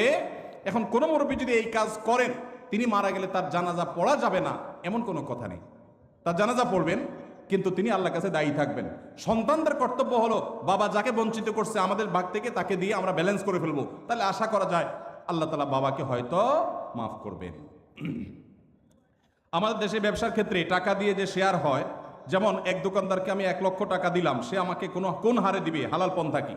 ভাইরা আমার, আপনি কোনো দোকানদারকে 1 লাখ টাকা দিলেন ফর এক্সাম্পল, আপনি তাকে বলবেন, ভাই এই টাকা দিয়ে ব্যবসা করার পর যদি আল্লাহ না করুক লস হয়, তো যা লস হবে আমি লস নিব। তোমার ব্যবসার পুঁজি আছে 10 লাখ টাকা, আমি সাথে 1 লাখ যোগ করলাম, তাহলে 11 লাখ হলো। 11 লাখে টোটাল ব্যবসাটা চলবে। ব্যবসাটা করার পর একটা পর্যায়ে দেখা গেল লস হয়ে গেছে, তো তোমার কি চলে গেছে 11 লাখ টাকা। যদি আমাদের 11,000 টাকা লস হয়, তো আমার 1,000 যাবে, তোমারও 10,000 যাবে। আর যদি লাভ হয়, সেক্ষেত্রে লাভের পার্সেন্টেজটা ঠিক করতে হবে। কিরকম? যে এই 1 লাখ টাকা আমি কত পার্সেন্ট পাবো? তুমি ব্যবসা যেহেতু নিজে পরিচালনা করবা, অতএব তুমি 60%, আমি 40%, অথবা তুমি 50%, আমি 50%, যে কোনো হার ঠিক করে লাভ এবং লস উভয়টার ভিত্তিতে যদি আপনি দেন, সেটা জায়েজ আছে। আর যদি 1 লাখ টাকা দিয়ে বলেন, ভাই আমার আসলটা ঠিক থাকবে, মাসে মাসে 2,000 করে দিবেন, তাহলে এর নাম সুদ। এর নাম কি? কুল্লু কারজিন জাররা নাফআন ফাহুয়া রিবা। যদি আপনি এটা লোন হিসাবে দেন আর বিনিময় নেন, সেটা কি হবে? সুদ হবে। আল্লাহ আমাদেরকে বোঝার তৌফিক দান করুন। মেসেঞ্জার গ্রুপ চ্যাটিংয়ে SMS এর মাধ্যমে ইজাব কবুল হয়েছে। 2 জন সাক্ষীও ছিল মেসেঞ্জারে, কোনো মোহর উল্লেখ করা হয়নি। এখন বিবাহ হয়েছে কিনা? মেয়ের বয়স 13 বছর। আজকাল আমাদের অনেক যুবকরা আল্লাহর শরীয়তের সাথে তামাশা করে। তামাশা, এগুলো আল্লাহর শরীয়তের সাথে কি তামাশা? দিন কোনো ফাইজলামির নাম না ভাইরা আমার, সিরিয়াস ইস্যু। অনেকে আল্লাহকে সাক্ষী রেখে বিয়ে করে, এটা হলো অতি ভালো সাজা। অতি ভালো সাজা তো চোরের আলামত। এত মানুষ থাকতে, আল্লাহর বান্দা থাকতে, আপনি আল্লাহরে কেন সাক্ষী বানাচ্ছেন? এই বিয়েগুলো বিশুদ্ধ নয়, এগুলো বিশুদ্ধ নয়, এগুলো জেনা হবে। বিবাহের জন্য 2 জন সাক্ষীর উপস্থিতি, ইজাব কবুল থাকতে হবে। এই মেয়ে, বাচ্চা মেয়ে, তার বাবা কোথায়, মা কোথায়, অভিভাবক কোথায়, কোথাকার মেয়ে, জেনা করতে গিয়ে অনেক যুবককে শয়তান নেক্সট সুরতে ধোঁকা দেয়। তারা মনে করে আমরা হালাল করছি, অথচ তারা জেনায় লিপ্ত আছে। আল্লাহ আমাদের যুবক ভাইদেরকে হেদায়েত দান করুন। এগুলো জায়েজ নাই ভাই। কোনো একদল লোক অস্থায়ীভাবে কোনো এক অফিসে অবস্থান নিয়েছে, নিরাপত্তাজনিত কারণে তারা জুমার নামাজের জন্য পার্শ্ববর্তী মসজিদে না গিয়ে স্বস্থানে জুমার নামাজ আদায় করে। এখন জানার বিষয় হলো তাদের জুমার নামাজ সহি হয় কিনা। ভাইরা আমার, কোথাও যদি কেউ এরকম নিরাপত্তাহীনতা অনুভব করেন যে আমি জুমার নামাজ পড়তে গেলে আমার বিপদ হবে, দেখতে হবে ইস্যুটা কি ধরনের। এখন একজন চুরি করে পালাইছে, একজন সন্ত্রাসী করে পালাইছে, মানুষ খুন করে পালাইছে, ধরা পড়বে এই বয়সে জুমার নামাজ পড়তেছে না, এটা তো ভিন্ন জিনিস। কিন্তু কেউ এমন কোন পরিস্থিতিতে আছে যে সে বের হলেই তার জীবন হুমকির মধ্যে পড়বে, তখন তিনি বাসায় নামাজ পড়লে নামাজ হয়ে যাবে। আর জুমার নামাজ যদি তিনি জামাতের সাথে কোনো বাসায় পড়েন, তো জুমার নামাজ কোনো ভাষায় করার জন্য শরীয়তে অনেক শর্ত আছে, সেই শর্তগুলো না পাওয়া গেলে দু চারজন মিলে জুমার নামাজ শুরু করে দিলে নামাজ হয়ে যাবে, এত সোজা না। এ বিষয়ে পুরো ডিটেইল অবস্থাটা জানা দরকার যে আসলে কোন সিচুয়েশন, পরিস্থিতি কি, তারপরে মাসালা উত্তর দেওয়া সহজ হবে। আমি এখন যদি বলি তাহলে সেক্ষেত্রে সেটা অপূর্ণ থাকবে। এই জন্য এই মাসালাটাও কোনো দক্ষ বিদগ্ধ আলেমের সাথে দেখা করে বা ফোনে যোগাযোগ করে ডিটেইল বলে তারপর উত্তর নেবেন। এটা আমি স্কিপ করলাম, উত্তর দিলাম না। আমার এক সহকর্মী দাঁড়িয়ে ছোট ছোট করে রাখে, এ ব্যাপারে তাকে নিষেধ করলে সে হেসে হেসে বলে এতে কোনো সমস্যা নেই, এ ব্যাপারে শরীয়তের হুকুম কি? এই ব্যক্তি এখানে উপস্থিত আছে, দয়া করে কিছু বলে শাসন করে দেন। আসামি হাজির। ভাইরা আমার, দাড়ি লম্বা করা এটা নবী সাল্লাল্লাহু আলাইহি ওয়াসাল্লামের নির্দেশ। তিনি বলেছেন আফুল্লুহা আরখুল্লুহা, তোমরা দাড়িকে ছেড়ে দাও। দাড়িকে ছেড়ে দিতে বলেছেন, লম্বা করতে বলেছেন। সাহাবীদের মধ্যে এক মুষ্টির পরে, বুখারীর হাদিসে এক মুষ্টির পরে অতিরিক্ত অংশ কাটার বিষয়টা সাব্যস্ত আছে। এর আগে এক মুষ্টির আগে সাহাবীদের কারো কাছ থেকে, নবী সাল্লাল্লাহু আলাইহি ওয়াসাল্লাম থেকে কোনো হাদিসে দাড়ি কাটা ছাটার কোনো প্রমাণ নাই। এই জন্য সারা বিশ্বের প্রায় সব উলামায়ে ইকরাম একমত যে দাড়ি লম্বা করা ওয়াজিব। কিছু ইখতিলাফ আছে, আরবের কিছু আলেমদের ভিন্ন মত আছে। বেশিরভাগ আলেমদের মতে হলো দাড়ি লম্বা করা কি ওয়াজিব। ইজিপশিয়ান কিছু আলেমদের ভিন্ন মত আছে, আরো কিছু আলেমদের ভিন্ন মত আছে, বাকি মেজরিটি আলেমদের মত হলো ওয়াজিব। আমরা বলি দাড়ি রাখা সুন্নত, সেটা সুন্নত এই অর্থে নবীজিও দাড়ি রেখেছেন, সেই হিসাবে সুন্নত। কিন্তু তিনি নির্দেশ করলে সেটা কি হয়ে যায়? সেটা আমভাবে ওয়াজিব হয়ে যায়, সেই হিসাবে দাড়ি রাখা ওয়াজিব। অতএব ভাই, যদি কেউ মনে করে দাড়ি না রাখলে সমস্যা নাই, তার কাছে সমস্যার ডেফিনিশনটা কি, সংজ্ঞাটা কি? কেউ তো বলতে পারে নামাজ না পড়লেও সমস্যা নেই, কিন্তু একজন মুসলমান মনে করবে আল্লাহ নবীর ওয়াজিব তরক করলে সমস্যা আছে না নাই? আছে। কিয়ামতের ময়দানে তার জন্য জবাবদিহি করতে হবে কি হবে না? হবে। তবে আমাদের ভাই কেউ হয়তো খোঁচা খোঁচা দাঁড়িয়ে রাখা শুরু করেছেন, আমরা তাকে অ্যাপ্রিসিয়েট করব, আমরা তাকে দূরে সরাবো না। আলহামদুলিল্লাহ ভাই শুরুটা করে দিয়েছেন, ইনশাআল্লাহ আল্লাহ এটাতে বরকত দিবেন। আমরা তাকে এটাকে লম্বা করার জন্য নসিহা করব। তবে সেই সাথে এটাও আমাদের মাথায় রাখতে হবে, দাড়ির চাইতে অনেক ইম্পর্টেন্ট নির্দেশ আছে আল্লাহর, যেগুলো আমরা অহরহ লঙ্ঘন করি। আছে না নেই? এটা শুনে আবার বেদাড়ি আল্লাহ একটু খুশি হয়ে গেছে, যাক আমাদের পক্ষে একটু আসলো। ভাইরা আমার, দাড়ি রাখা ওয়াজিব, সেটা নিয়ে কোনো আলাপ নাই, সেটা নিয়ে কোনো ছাড় নাই। কিন্তু পাশাপাশি আমাদের এটাও মাথায় রাখতে হবে যে আল্লাহর অন্যান্য ফরজ বিধানগুলো মানতে হবে। অনেকে লম্বা দাড়ি আছে, মুখ খারাপ করে, আছে না নাই? বাংলা একটা প্রবাদ আছে, হাজী সাহেবের মুখ খারাপ। কি বলে? হাজী সাহেবের মুখ খারাপ। এই লম্বা দাড়ি নিয়ে মুখ খারাপ করে কি করে না? লম্বা দাড়ি নিয়ে দোকানদার দেশি মশারি আর ইন্ডিয়ান মশারি মিশায় দেশি মশারি তেলগুলো বিক্রি করে কি করে না? তাহলে দাড়ি আছে, তিনি ওয়াজিব আমল করেছেন, সবও পাবেন, কিন্তু যেই কাজটা করছেন ওইটা দাড়ি রেখে যে সব পাচ্ছেন তার চেয়ে অনেক বেশি ক্ষতি তিনি করছেন ওই কাজটা করে। ঠিক না ঠিক? এই জন্য আমাদের পরিপূর্ণভাবে দিনে প্রবেশ করতে হবে, আল্লাহ আমাদেরকে তৌফিক দান করুন। কিন্তু সেই সাথে দাড়িও লম্বা করার চেষ্টা করতে হবে। কিন্তু কোনো ভাই করছেন না, আমরা বেশিরভাগ মানুষ অন্যকে নিয়ে পড়ে থাকি। একটা বড় মুসিবত হলো বাংলাদেশের মানুষের, আমরা অন্যের চরকায় তেল একটু, আমাকে আল্লাহ দাড়ি রাখার তৌফিক দিয়েছে আলহামদুলিল্লাহ। আমি এখন চিন্তা করবো আমার আখলাকটা ঠিক হয়েছে কিনা, আমি বউরে বাসায় গালি দিই কিনা, আমি কর্মচারীদের সাথে চালের মতো ব্যবহার করি কিনা, আমি মানুষের হক মারি কিনা, আমি দেখবো আমার বাকি আর কোথায় ল্যাকিংস আছে সেটা আমি দূর করবো। আমি দাঁড়িয়ে আছে, এই জন্য যার দাড়ি নেই তারে খোঁচা মারি করি আমি, এটা তো কোনো মুসলমানের কাজ হতে। আমি চাইবো আমার ভাইয়ের দাড়ি লম্বা হোক, কিন্তু সেই সাথে আমি চাইবো আমার আরো যে দুর্বলতা আছে সেগুলো যেন দূর হয়। আল্লাহ আমাদেরকে আমলের তৌফিক দান করুন। আমার নাম মোহাম্মদ জাকির হোসেন, আমি সিরাজউদ্দিন সড়ক টাউন হল বরগুনার নিবাসী। আমি বর্তমানে সৌদি আরবের দাম্মামে থাকি। আহমদুল্লাহ হুজুর, আপনার কাছ থেকে আমি জানতে চাই, কোম্পানির ডিউটি করতে গিয়ে যে হাম্মাম ব্যবহার করি, হাম্মাম মানে টয়লেট ব্যবহার করি, তাতে অনেক সময় নাপাক পানির ছিটকে পেছনের অংশে অর্থাৎ পাছায় লেগে যায়। এই শব্দ না লেখলেও হইতো রে ভাই, যতটুকু বুঝতে পারি ধুয়ে ফেলি, কিন্তু এই নাপাক পানি প্যান্ট বা শার্টে লাগার সম্ভাবনা 100 ভাগ। আমার এই পরিস্থিতিতে প্যান্ট ছাড়া নামাজ পড়ার কোনো উপায় নাই, তারপরও আমি এই অবস্থায় 5 ওয়াক্ত নামাজ পড়ি এবং আল্লাহর কাছে কান্নাকাটি করি, আমার নামাজ কবুল হবে কিনা? ভাইরা আমার, খুব দরকারি প্রশ্ন। আজকাল আমরা হাই কমোড ব্যবহার করছি অনেকেই, তাই না? হাই কমোডে বিশেষ করে এই সমস্যাটা হয় যে আপনি মলমূত্র ত্যাগ করেছেন, নিচ থেকে ছিটে এসে উপরে পড়েছে। বড় ছিটা যদি পড়ে তাহলে ওইটা আপনাকে পানি দিয়ে ধুইতে হবে। কিভাবে ধোবেন? ওই যে স্প্রে করছেন, সেই স্প্রে পেছনের অংশে, কোমরের অংশে আপনি স্প্রে করে ভালো করে ধোবেন, ব্যাস যথেষ্ট। আর যদি সামান্য ছোট ছোট ছিটা আসে, যেমন পেশাব করতে গেছেন, শুয়ের আগায় যে পরিমাণ পানি থাকে ওই পরিমাণ ছিটা পেশাবে আসছে, তাহলে তাতে ইনশাআল্লাহ নাপাক হবে না। অনেক সময় দেখা যায় পেশাব করলে শীতের দিন বাষ্প হয়ে ওই বাষ্পটা কাপড়ের শরীরে মিশে, এতেও কাপড় শরীর নাপাক হবে না ইনশাআল্লাহ। কিন্তু যদি ওই কমোডের পানিতে এখানে নাপাক আছে, ওখানে আপনার নাপাক পড়ে সেখান থেকে যদি উপরে পানি উঠা পড়ে, তাহলে অবশ্যই সেটা নাপাক হবে।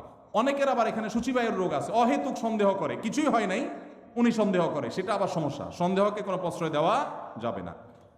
তো এ ভাই প্রশ্ন উত্তর হলো যে আপনি চেষ্টা করবেন ধুয়ে ফেলার, ধুয়ে ফেলছেন বাস, এরপর আল্লাহ তাওয়াক্কুল করে নামাজ পড়বেন, অহেতুক সন্দেহ করবেন না। আমার একটা প্রশ্ন, কোনো ব্যক্তি এমন ঋণগ্রস্ত যা পরিশোধ করা কষ্টকর, এক্ষেত্রে ওই লোক ব্যাংক থেকে ঋণ নিয়ে ঋণ পরিশোধ করতে চাইলে সেটা পারবে কিনা জানতে পারলে ভালো হয়। যিনি ঋণগ্রস্ত তিনি ব্যাংক থেকে সুদি লোন নিয়ে যদি ঋণ পরিশোধ করতে যান, তাহলে গাছের গোড়া কেটে আগায় পানি দেওয়া হবে, গোড়ায় কেটে আগে পানি দেওয়া হবে। ঋণ পরিশোধ ভালো কাজ, কিন্তু সুদি কারবার করা ভালো না খারাপ? সুদি কারবার করা কি ভালো কাজ না খারাপ কাজ? শুধু খারাপ কাজ, জঘন্য হারাম। এখন কত হলে আপনি কি করবেন? আপনি চেষ্টা করবেন আপনার জমি জমা বিক্রি করে কারো কাছে ধার দেনা করে পরিশোধ করার। অনেকে আমার কাছে চিরকুট দেয়, ভাই আমল শিখে দেন, যে আমল করলে ঋণ পরিশোধ হয়ে যাবে। ছাত্ররা চিরকুট দেয়, কালকে বরিশালে প্রোগ্রাম ছিল, চিরকুট লিখে দিছে, কি এমন আমল শিখাই দেন যে পরীক্ষার খাতা উল্টোপাল্টা লিখলে ওটা ঠিক হয়ে যাবে। কত আজগুবি আজগুবি প্রশ্ন মানুষ দিতে পারে। আমি এই প্রশ্ন দেখে বললাম, এই প্রশ্ন বলতেছে এটা একটা ফাঁকিবাজ ছাত্র। ভালো ছাত্র হলে সে পড়ালেখার চেষ্টা করবে, কলম পড়া, ওই ধানাই বানাই করা, অমুক পিসাবের কাছে যাওয়া পরীক্ষার আগে, এগুলো সব ফাঁকিবাজ ছাত্রদের কাম। ভালো ছাত্র পড়ালেখা করবে, ফাঁকি ঝুঁকি দিবে না, আর আল্লাহর কাছে দোয়া করবে, মুরব্বীদের কাছে দোয়া চাইবে, ব্যাস না। আপনি এই ধানাই ফানাই করলে এটা আলামত খারাপ। বিধায় একইভাবে ঋণ পরিশোধের জন্য অনেকে বলে, ভাই আমল শিখাই দেন ঋণ পরিশোধ যেন হয়ে যায়। আমি অনেককে এরকম হাতের কাছে পেলে জিজ্ঞেস করি, ঋণ কত টাকা? বলে 5 লাখ টাকা। জমি জমা ঘর বাড়ি? আলহামদুলিল্লাহ গর্বিটা আছে। জমি জমা? জমি জমা আছে, কিছু চাষের জমি আছে, ওগুলো বিক্রি করলে কত হবে? ওগুলো তো অনেক টাকার জিনিস, তো সেগুলো বিক্রি করে ঋণ দেন না কেন? না জমি বিক্রি করে ঋণ দেবো নাকি? মানে আপনি দোয়া শিখাই দেন, ওইটা আমল করলে উপর থেকে আল্লাহ বস্তা ফালাই দিবে, ঋণ দিয়ে দিব, আর আমার জমি আমারটা থাকবে। এই 2 নম্বরই করলে কোনো কাজ হবে? সাধ্য অনুযায়ী আমার গর্বিটা বিক্রি হলো, আমি ঋণ পরিশোধ করব, তাই বলে সুদী লোন নেওয়া জায়েজ হবে না। এটা অনেক ভাইরা ভুল করেন। বিভিন্ন রেস্টুরেন্টে, বিশেষত চাইনিজ রেস্টুরেন্টগুলোতে সি ফুডের নামে যে কাঁকড়া, অক্টোপাস, স্কুইড বা এরকম সামুদ্রিক প্রাণী খাওয়ানো হয়, বিশেষ করে কাঁকড়া খাওয়া শরীর দৃষ্টিতে বৈধ কিনা? হানাফি মাযহাব অনুযায়ী মাকরুহ, অন্য কোন কোন মাযহাবে, অন্য ইমামদের অনেকের মতে এটা জায়েজ, কিন্তু হানাফি মাযহাব অনুযায়ী মাছ ছাড়া, সমুদ্রের নিচে মাছ ছাড়া বাকি এই জাতীয় অক্টোপাস অথবা কাঁকড়া জাতীয় এগুলো খাওয়া মাকরুহ। জুমার সালাতে নবী সাল্লাল্লাহু আলাইহি ওয়াসাল্লাম কোন সূরা পড়তেন? জুমার নামাজে আমাদের নবী করিম সাল্লাল্লাহু আলাইহি ওয়াসাল্লাম সূরায়ে সাব্বিহ ইসমা রাব্বিল আলা এবং গাশিয়া, এই 2 সূরা বেশিরভাগ পড়তেন, এবং এত বেশি পড়তেন যে সাহাবীদের কেউ কেউ বলতেন নবীজি সাল্লাল্লাহু আলাইহি ওয়াসাল্লামের জুমার নামাজে এই সূরা শুনতে শুনতে আমার মুখস্থ হয়ে গেছে, এত বেশি পড়তেন। সূরায়ে সাব্বিহ ইসমা রাব্বিল আলা এবং হাল আতাকা হাদিসুল গাশিয়া। আর কোন কোন হাদিসে আসছে নবী সাল্লাল্লাহু আলাইহি ওয়াসাল্লাম সূরায়ে জুমআ এবং মুনাফিকুন, এই 2 সূরা জুমার নামাজে পড়তেন। সুন্নত কাজ নিয়ে ব্যঙ্গ করা হলে কি ধরনের পাপ হতে পারে জানতে চাই। কোন সুন্নত নিয়ে যদি কেউ ব্যঙ্গ করে, ঈমান নষ্ট হয়ে যাবে। কি হয়ে যাবে? দেখুন, একটা পয়েন্ট বোঝার চেষ্টা করতে হবে। সুন্নত কেউ পালন না করলে কি বেঈমান হবে? কিন্তু সুন্নত নিয়ে কেউ ব্যঙ্গ করলে কি হবে? ঈমান নষ্ট হবে। নিজে দাড়ি নেই, আপনি বেঈমান হবেন না, আল্লাহ মাফ করে জান্নাত দিতেও পারেন। কিন্তু কেউ দাড়ি রেখেছে, বলতেছেন তাকে ব্যঙ্গ করে, কিরে জঙ্গি হয়ে গেছে দেখি, ছাগলের মতো লাগতেছে দেখি, হ্যাঁ, এরকম আজে বাজে কথা বলতেছেন, তাহলে কিন্তু ঈমান যাওয়ার আশঙ্কা আছে। খুব ভয়ঙ্কর ব্যাপার। বিদ্রোহর শামিল, আল্লাহর সঙ্গে বিদ্রোহের শামিল। বাংলাদেশে কোনো আইন আপনি অমান্য করলেন, আপনার শাস্তি হবে, নাগরিকত্ব বাতিল হবে না। কিন্তু আপনি বাংলাদেশ রাষ্ট্রকে অস্বীকার করলেন, আইনকে অস্বীকার করলেন, সেক্ষেত্রে আপনি রাষ্ট্রদ্রোহী হবেন। আল্লাহর কোনো বিধানকে মানেন নাই, সেটা একটা বিষয়, কিন্তু আপনি অস্বীকার করেছেন, ঠাট্টা করেছেন, বিদ্রোহ করেছেন, তাহলে কিন্তু ঈমান চলে যাবে। অনেক যুবক ভাইরা আছেন, বিশেষ করে দাড়ির ইস্যুতে, কোনো ভাই দাড়ি রেখেছেন, তার সাথে হাসাহাসি করে তাচ্ছিল্য করে নিজের ইমানটা নষ্ট করে ফেলার আছে না নাই? নিজে করতে না পারেন, আরেকজন করলে খবরদার কোনো বিদ্রোহ করবেন না। এরপরে প্রশ্ন, ইন্নি ওয়াজ্জাহাতু ও নামাইতুন পড়ার কোনো দলিল আছে কিনা? দলিল আছে ভাই, ইন্নি ওয়াজ্জাহাতুনের দলিল আছে। ইন্নি ওয়াজ্জাহতু ওয়াজহিয়াল্লাযী ফাতারাস সামাওয়াতি ওয়াল আরদা হানিফা মা আনা মিনাল মুশরিকিন লা শারীকা লাহু ওয়া বিযালিকা উমিরতু ওয়া আনা আউয়ালুল মুসলিমিন। আরো লম্বা আছে, এটা দোয়ার প্রথম অংশ বললাম। এটা আমাদের নবী করিম সাল্লাল্লাহু আলাইহি সাল্লাম পড়তেন নামাজ শুরু করার পর, তাকবীরে তাহরিমা বাঁধার পর সানার জায়গাতে। সানার জায়গাতে আমরা একটা দোয়াই ছোটবেলা মুখস্থ করছি, আর যাই না, সেটা হলো সবচেয়ে ছোটটা। সানার মধ্যে 3টা সানা প্রসিদ্ধ হাদিসে আছে, এর মধ্যে একটা হলো আল্লাহুম্মা বাঈদ বাইনি ওয়া বাইনা খাতায়ায়া কামা বা'আদতা বাইনাল মাশরিকি ওয়াল মাগরিবি, এটা একটা সানা। আরেকটা হলো ইন্নী ওয়াজ্জাহতু ওয়াজহিয়াল্লাযী ফাতারাস সামাওয়াতি ওয়াল আরদা হানিফা, অনেক বড় দোয়া, এটা আরেকটা সানা। আর সুবহানাকাল্লাহুম্মা ওয়া বিহামদিকা ওয়া তাবারাকা ইসমুকা ওয়া তাআলা জাদ্দুকা ওয়া লা ইলাহা গায়রুকা, এটা আরেকটা সানা। এটাকে দোয়ায়ে ইস্তিফতাহ বলা হয়, নামাজ শুরুর দোয়া। এই নামাজ শুরুর দোয়া হিসেবে আমরা সবচেয়ে ছোটটা মুখস্থ করছি, আর বাকি আরো 2টা যে আছে আমরা জানি না। নবী করিম সাল্লাল্লাহু আলাইহি সাল্লাম মাঝে মধ্যে সেগুলোও পড়তেন। এখন এটাকে আমাদের দেশে বানাইছে জায়নামাজের দোয়া। ভাই নবীজির সময় কি জায়নামাজ ছিল? দোয়া আসলো কোত্থেকে? জায়নামাজই তো ছিল না, দোয়া আসলো কোত্থেকে? তো জায়নামাজে দাঁড়ানোর কোনো দোয়া নাই। দোয়া আছে কিসের ভাই? নামাজ শুরুর। ইন্নী ওয়াজ্জাহতু হলো নামাজ শুরুর দোয়া, ওইটা লাগাইছে নিয়ে কোথায়? জায়নামাজে। জায়নামাজ দাঁড়াবো আলাদা কোনো দোয়া নেই। আর নাওয়াইতুন যে দোয়া, ওইটা তো আসলে কোনো জাল হাদিসেও নেই, কোনো জাল হাদিসেও নাই। আলহামদুলিল্লাহ, এটা এখন মানুষ বুঝে গেছে। মনে মনে আমরা নিয়ত করছি, কোন নামাজে পড়ছি, নামাজের নিয়তে তাইন করছি। আমি জোহর পড়তেছি, ফরজ না সুন্নত পড়তেছি, এটা আমার মাথায় আছে। এই নিয়তের ইস্তেহজার এটাই যথেষ্ট। মুখে নাওয়াইতুন উচ্চারণ করা এটা জরুরি না, বরং এটাকে কেউ নামাজের পাঠ মনে করে বেদাতে লিপ্ত হওয়ার আশঙ্কা আছে। একসময় মানুষ অনেকে বলতো নামাইতুন এখন মুখস্থ হয় না, এই জন্য নামাজ পড়ে না, এর কারণে সে গুনাহগার হবে। শুধু মহিলাদের জন্য আলাদা মসজিদ করার সহি দলিল কি? সহি তো দূরের কথা, জাল দলিলও তো নাই, জাল দলিলও নাই। মাস 2 আগে আমি জার্মানিতে গেছিলাম, ইউরোপের। তো জার্মানিতে বার্লিনে একটা মসজিদ আছে, ইমামও মহিলা। ইমাম কি? মহিলা। ভাইরা আমার, মেয়েদের জন্য মসজিদে না এসে বাসায় 5 ওয়াক্ত নামাজ পড়া উত্তম, এ ব্যাপারে কোনো দ্বিমত আমাদের মধ্যে নাই। ওয়া বুয়ুতুহুন্না খায়রুল লাহুন্না। তবে হাদিসের আগের অংশ আছে, আল্লাহ নবী সাল্লাল্লাহু আলাইহি সাল্লাম বলেছেন লা তামনাউ আমা আল্লাহি মাসাজিদ আল্লাহ, আল্লাহর বান্দিরা মসজিদে আসলে বাধা দিও না, কিন্তু তাদের জন্য মসজিদে আসার চাইতে বাসা নামাজ পড়া বেশি উত্তম। তার নবীজি চাইতেন তারা যেন বাসায় পড়ে।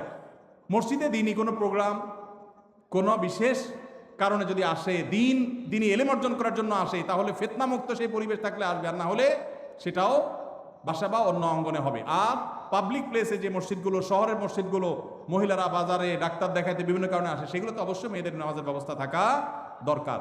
কিন্তু মেয়েদের জন্য মসজিদে এসে 5 ওয়াক্ত নামাজের জামাতে হাজির হওয়ার চাইতে বাসায় নামাজ পড়া অধিকতর উত্তম। মদিনায় এক মহিলা নবী সাল্লাল্লাহু আলাইহি ওয়াসাল্লামের পেছনে এসে নামাজ পড়ার জন্য, মসজিদে নামাজ 1 রাকাতে 1000 রাকাতের সওয়াব, নবীজিকে যখন বলেছেন, নবীজি বলেছেন তুমি তোমার বাসায় পড়লে বেশি সওয়াব হবে, কেন কষ্ট করে আসো? এখানে 1000 পালে ওখানে আরো বেশি পাবে। কিন্তু আমাদের বন্ধুরা অনেকে আবেগে নিজেকে সামলাইতে পারেন না, আল্লাহ আমাদের বোঝার তৌফিক দান করুন। তাহলে মেয়েদের বাসায় নামাজ পড়া উত্তম, কিন্তু শহরে পাবলিক প্লেসে মেয়েদের নামাজের জায়গা না থাকার কারণে বহু পর্দানসীন, বহু নামাজি মেয়েরা ওয়াক্ত চলে যায়, নামাজ পড়তে পারে না। ডক্টর খন্দকার আব্দুল্লাহ জাহাঙ্গীরউল্লাহ বলতেন, আমাদের মা বোনরা বাসায় অবস্থান করবে, প্রয়োজনে বের হবে, এটাই শরিয়ার নির্দেশ। কিন্তু আমাদের মা বোনরা যে কোনো কারণে বাইর হয়ে গেছে, এখন যদি বলেন যে নামাজ পড়তে দিব না, বাসায় যাওয়া ছাড়া পড়বে না, তাহলে কাজা হবে, তাহলে সেটা তো তার জন্য ক্ষতিকর হবে। এই জন্য ব্যালেন্স আমাদেরকে শিখতে হবে। তো মহিলাদের জন্য আলাদা মসজিদ করার, পৃথক মসজিদ করার কোনো নজির শরিয়াতে নাই, কোনো আলেমের কোনো মত এর সপক্ষে নাই। এটা সারাসার ফিতনা, যদি কেউ করে না জায়েজ হবে। মসজিদের ভিতরে প্রথম কাতারের সামনে দেয়ালের ওই পাশে লাশ রেখে সালাত আদায়ের দলিল চাই। বাবারে সব দলিল চাচ্ছে দেখি। দেখেন, মসজিদে যখন জানাজার নামাজ হবে তখন লাশ মসজিদে ঢুকাবে না, কেন? কারণ লাশে রক্ত, পুজ, পানি ইত্যাদি থাকতে পারে, মসজিদ নাপাক হবে। সেজন্য মসজিদকে পরিচ্ছন্ন রাখার প্রয়োজনে লাশটাকে পশ্চিম পাশে রেখে তারপর জানাজা পড়া হয়। কিন্তু এইটা সুন্নাহ না। সুন্নাহ কোনটা? সুন্নাহ হলো মাঠে জানাজা নামাজ পড়া। এই সুন্নাহ মুর্দা হয়ে গেছে। কোনো কারণ ছাড়া গ্রামের মসজিদে এই কাজটা করা হয়। এই সুন্নাহটা জিন্দা করার জন্য আমাদের উলামাদের কাজ করতে হবে, ভাইদের কাজ করতে হবে। চেষ্টা করা যাবে না ইনশাআল্লাহ? ফরজ নামাজ হয়ে যাবে, বাইরে এসে জানাজা নামাজ পড়বেন। আমি যেখানে জুমা পড়ে আলহামদুলিল্লাহ এভাবে আমি জানাজা নামাজ পড়ি। আমি সারা জীবন যেখানে যে মসজিদে গেছি আমি চেষ্টা করেছি এই সিস্টেমটাকে জিন্দা করার, সুন্নাত জিন্দা করার। আরেকটা সুন্নাত আমাদের জিন্দা করতে হবে, সেটা হলো ঈদের নামাজ মসজিদে পড়া সুন্নাত না মাঠে পড়া সুন্নাত? ঈদের আনন্দই মাটি হয়ে গেছে, পোলা বলেন এখন মসজিদে মসজিদে ঈদের নামাজ পড়ে। আমি আমার শৈশবের কথা মনে পড়ে, একটা ঈদগাহ ছিল আমাদের পুরো ইউনিয়নে, অনেক দূর থেকে সেখানে যেতাম, যে আনন্দ পেতাম। এখন ঘরে ঘরে মসজিদে মসজিদে ঈদের নামাজ কেন? কারণ কেউ কারোর মানতে চায় না। আরেকজন ঈদগাহে গেলে তো নিজের মাতবরি থাকে না, যেন সব মসজিদ আলাদাই মাতবরি করতে চায়। মসজিদে ঈদের নামাজ পড়া সুন্নার খেলাফ। হ্যাঁ, কোনো শহরে ওইরকম পর্যাপ্ত মাঠ নাই, তাহলে মসজিদে পড়েন। রাস্তা বন্ধ করে নামাজ পড়ার চাইতে মসজিদে পড়া ভালো। ইয়াকুমুল জুলুস আলা তারিক, নবীজি রাস্তা বন্ধ করতে নিষেধ করেছেন, সেটা করবেন না। কিন্তু তাই বলে মসজিদ বাদ দিয়া, মাঠ বাদ দিয়া বিনা কারণে মসজিদে ঈদের নামাজ পড়বেন না, উন্মুক্ত জায়গা পড়বেন। এই সুন্নাহটাও জিন্দা করা দরকার। ঈদের যে আনন্দ সেটা এখন নাই। পোলাপান বসে বসে মোবাইল টিপে আর মসজিদে ৫ ওয়াক্ত পড়ে, ঈদও পড়ে, আলাদা কোনো আনন্দ পায় না। ঈদগাহে যাওয়ার যে আনন্দ ওইটা কখনো মসজিদে আদায় হয় না। এই সুন্নাহটা আমাদের উলামারা চাইলে জিন্দা করতে পারেন। অনেক মাঠ আছে কিন্তু চেষ্টাও করে না অনেকে। মৃত্যুর পূর্বে ওয়ারিসদের মধ্যে সম্পত্তি কম বেশি বন্টন করা যাবে কিনা? যাবে না। এর আগে প্রশ্ন উত্তর আমরা বলেছি, মৃত্যুর পূর্বে যদি সম্পত্তি বন্টন করেন ওয়ারিসদেরকে সমান হারে দিতে হবে। আল্লাহ নবী সাল্লাল্লাহু আলাইহি ওয়াসাল্লাম বলেছেন, ইত্তাকুল্লাহ ওয়া আদিলু বাইনা আওলাদিকুম, সমতা বজায় রাখতে হবে, কম বেশি হেরফের করা উচিত হবে না, জায়েজ হবে না। সমাজে ইসলামকে বিজয়ী করার জন্য আন্দোলনে শরীক না থাকলে কি তাকে কি বলা যায়? কোনো ব্যক্তি যদি আল্লাহর দিন, আল্লাহর বিধান, আল্লাহর আইন অনুযায়ী গোটা দেশ, সমাজ, রাষ্ট্র আমি নিজেও পরিচালিত হতে চাই, এই আকাঙ্ক্ষা লালন না করে, তাহলে সে নিজেকে মুসলমান দাবি করার কোনো নৈতিক অধিকার নাই। ইসলাম এত গোলালু না যে নামাজ কালাম পড়লেন আর শরিয়া দ্বারায় শাসিত হওয়াটাকে পছন্দ করলেন না। এই অপছন্দ করাটা আপনাকে বেঈমান পর্যন্ত বানাতে পারে। ভাইরা আমার, আল্লাহর বিধান অনুযায়ী আমি চলতে পারছি না, এটা আমার একটা ত্রুটি। আমি হয়তো মনে করছি যে আমি পারতেছি না, চেষ্টা করব, কখনো পারবো, ঈমান থাকবে। আর যদি কেউ মনে করে না ওইটা এখন চলেই না, ওইটা দিয়ে এখন চলবে না, তাহলে সেক্ষেত্রে সে বেঈমান হয়ে যাবে। এজন্য আল্লাহ বলেছেন, ওমাল্লাম ইয়াহকুম বিমা আনজালাল্লাহ ফাউলাইকা হুমুল ফাসিকুন। আবার আরেক জায়গায় বলেছেন ফাউলাইকা হুমুল। এইটা যদি অবিশ্বাসের জায়গা থেকে হয় যে না আল্লাহ শরীয়ত এখন আর চলে না, ইসলামের দিন অনুযায়ী, আইন অনুযায়ী কি চলে এখন, তাহলে সে বেঈমানই হয়ে যাবে। আর যদি কেউ মনে করে না চলা উচিত কিন্তু আমরা পারতেছি না, আমাদের দুর্বলতা, তাহলে সে বেঈমান হবে না। আল্লাহ আমাদেরকে বুঝার তৌফিক দান করুন। বহু মানুষ আছেন মনে করেন শুধু নামাজ রোজা পড়লাম আর আমি আল্লাহর বিধান, আল্লাহর আইন এগুলোর কোনো আকাঙ্ক্ষা অন্তত রাখলাম না, সে মুসলমান নিজেকে দাবি করার কোনো নৈতিক অধিকার নাই। প্রচলিত জন্ম নিয়ন্ত্রণ পদ্ধতি ব্যবহার করলে সন্তান হত্যা শামিল হবে কিনা? জি না ভাই, প্রচলিত জন্ম নিয়ন্ত্রণ পদ্ধতি ব্যবহার সব করলেই যে সন্তান হত্যার শামিল হবে তা নয়। তবে যদি কেউ সন্তান গর্ভে ধারণ করার পর সেই সন্তান নষ্ট করে, তাহলে সেই সন্তান হত্যা করার শামিল হবে। আর আগে থেকে যদি জন্ম নিয়ন্ত্রণ করে, অস্থায়ী জন্ম নিয়ন্ত্রণ যদি করে, সেটা জায়েজ হবে এই শর্তে যে এই মুহূর্তে সন্তান নিলে মায়ের বা সন্তানের স্বাস্থ্যের জন্য হুমকি হবে, অথবা প্রতিপালন করার পরিবেশ নাই, যৌক্তিক কোনো কারণে যদি না গ্রহণ করে আপাতত বিরতি দেয়, এটা জায়েজ আছে। আর যদি কি খাওয়াবো এই চিন্তা, চাকরি নাই এখন সন্তান নেব কিভাবে, একটা আছে আরেকটা হলে কোত্থেকে খাওয়াবো এই চিন্তায় করে, তো আল্লাহ বলেছেন লা তাকতালু আওলাদাকুম খাশিয়াতা ইমলাক, খাদ্যের ভয়ে, রিজিকের ভয়ে সন্তান হত্যা করবে না, এটা না জায়েজ। আর স্থায়ীভাবে জন্ম নিয়ন্ত্রণ করলে সেটাও না জায়েজ। মা সন্তানদের বঞ্চিত করে সম্পত্তি ভাইদের লিখে দিলে এটা কি ঠিক হবে? এটা অবশ্যই জুলুম হবে, একটু আগে আমরা বলেছি। ভাইরা আমার, 10:30 পর্যন্ত করার কথা ছিল, আমি 10:30 পর্যন্ত বলেছি। আর যেগুলো রয়ে গেছে প্রশ্ন, এগুলো আমি সাথে নিয়ে যাই ইনশাআল্লাহ বিইذনিল্লাহ। অন্য কোনো জায়গায়, অন্য কোনো সময় যদি আল্লাহ তৌফিক দান করে আমি উত্তর দিব। প্রশ্ন উত্তর তো দিতে দিতে সারা রাত দিলেও শেষ নাই, এত প্রশ্ন আমাদের আছে। দরকার হলো আমল করা। দরকার কি ভাই? আমল করা। এক ভাই অনেকগুলো প্রশ্ন দিছেন এবং সাথে একটা কলম দিছেন, আবার লিখে দিছেন যে আমার প্রশ্নের উত্তর আপনি লিখে পাঠাবেন, সাদা কাগজও দিছেন। ভাই আপনার প্রশ্নের উত্তর আমি লিখে পাঠাতে পারবো না, মাপ চাই। আপনার কলমটা এখানে কার কাছে জানি আছে রে ভাই, সাইফুল্লাহ ভাইয়ের কাছে যোগাযোগ করে কলমটা নিয়ে যায়, নতুন কলম। 25, 26, 27টা প্রশ্ন দিছেন ভাই, 27টা প্রশ্ন উত্তর দিতে আমার মিনিমাম 2 থেকে 3 ঘন্টা সময় দরকার। তো ভাইয়ের প্রশ্ন উত্তরগুলো দিতে পারলাম না, কয়েকটা দিতে চাইছি কিন্তু সময়ের অভাব। আমি নিয়ে যাচ্ছি ইনশাআল্লাহ বাকি প্রশ্ন উত্তরগুলো আমাদের প্রশ্ন উত্তর সেশনে অথবা অন্য কোনো প্রোগ্রামে আমরা দেওয়ার চেষ্টা করব।